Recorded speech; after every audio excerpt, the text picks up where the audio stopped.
Welcome back to video 4 on our series of vintage guitar picks featuring Gibson here right now from a top view. Top view is great for taking a look at the shapes and types of beautiful tortoise celluloids that we're using, getting a relative size comparison.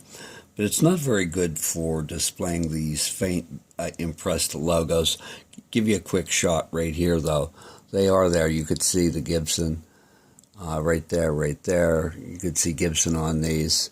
So our focus here isn't on the logos, as it was in the close-ups, but on some other details, which I'm going to go into right now. This top row, from the brown leather pick here, all the way over to the left, these picks were produced between 1910 and 1918. The 1910 catalog actually just talks about 2 picks, features only one, and that's these 2 right here in the 1910 catalog. But between 1910 and 1918, all these picks right here were produced. What's interesting, we have some Celluloid picks in here, and this one here was named in honor of a mandolinist named William Place Jr., I believe it was. But these 3 here at the end do not have a logo, and this one over here on the end does not have a logo. So we'll get back to those in a moment. I want to talk about these logos here though, because they all say the Gibson. The Gibson from here over to here. And that's our first logo, the Gibson. And as pick collectors, we certainly want to find those when we can. I have not come across too many of them through the years. A couple of interesting picks here in this group is this Naxted and this Birdwise.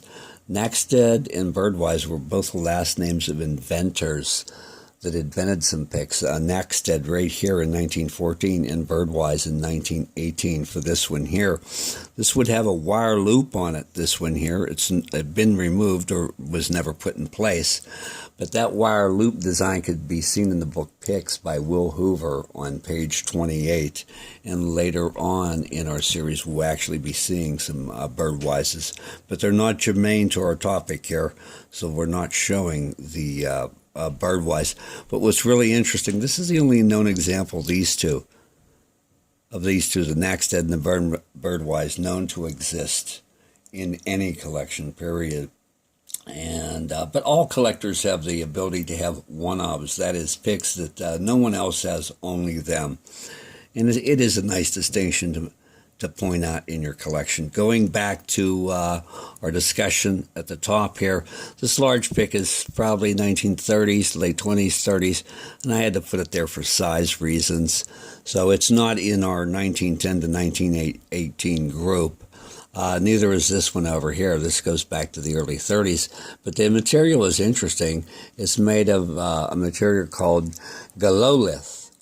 And this is an entirely hand-beveled pick as well. Very thick, as you could see there. It doesn't bear the Gibson name, but it occurs in no one else's catalog but Gibson's. Moving down to our second row here, we have some interesting things going on. First of all, we see an Arch logo. There is an Arch logo on this pick right here, on this pick over here, and on these 3 picks. What's also interesting is this occurs in the early 1930s, but the other picks are not illustrated.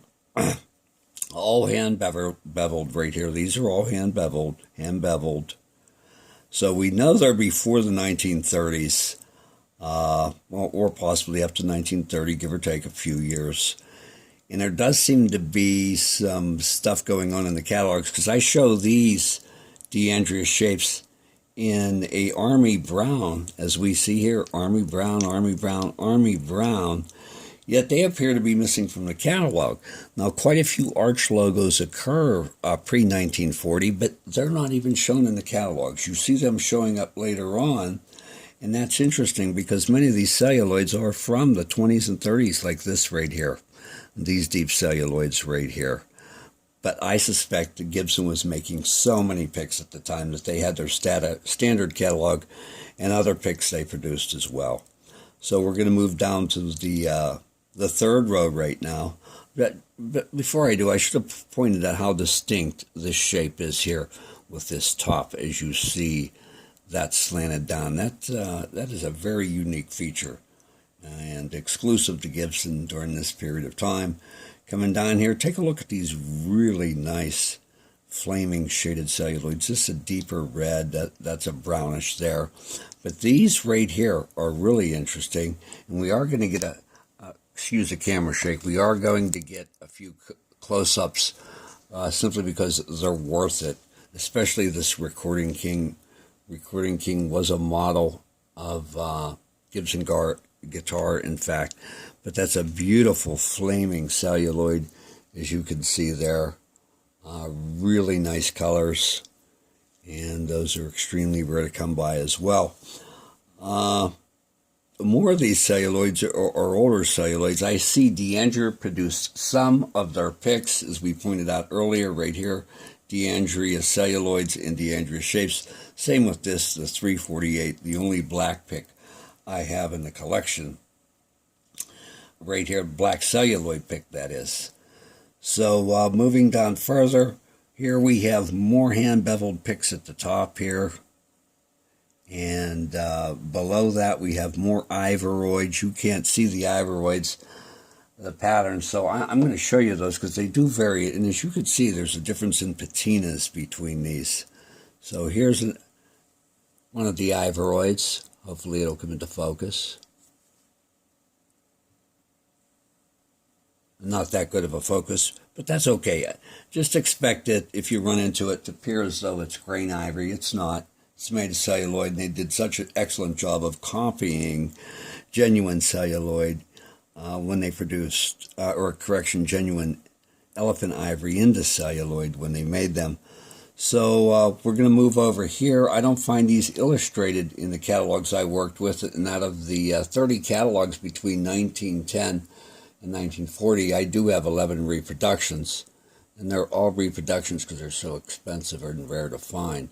So here's one with a very unique logo, and that particular one, it just started to come into focus. I'll wait till it focuses, and there it is. It was worth waiting. Look at that. It looks like a cursive rating, and there's 3 pieces like that right here, and we know this type of celluloid was seen in the late 1930s. So we could be safe to assume could be earlier than that, even a little later, but not much so, because as said in earlier videos, certain celluloid styles distinct like these don't occur for more than a 10-year period, generally speaking, with rare exceptions. Going back down to our white picks here, here's another white pick that's made by D'Andrea, distinct 348 shape. This whole group is worthy of an extensive evaluation that could take an hour-long discussion, in fact. You've got a briefer here. Important points to remember are the name The Gibson, seen right here, these little ice cream cone-shaped picks right here. The Celluloid rubber pick, very distinct shape there. And again, you're always looking for hand-beveled picks, such as these. Hand-beveled are distinctly obvious from machine-tumbled because you could see the bevel where machine tumbling produces an even edge all the way around the pick. So we'll be seeing more Gibsons. This gives you a little brief primer. It gives you a good look at the shapes and the beautiful variations in celluloid style. And I appreciate your patience in putting up with some of the filming problems we're having here. But I had to bring this to you, mistakes and all. It doesn't matter. We're going through these, and we're going to take a look at them. It's a piece of our history. All right, Joe from Playmore Guitar Picks. I'll see you in the next video featuring Gibson picks from 1940 to 1950. Thank you for joining me.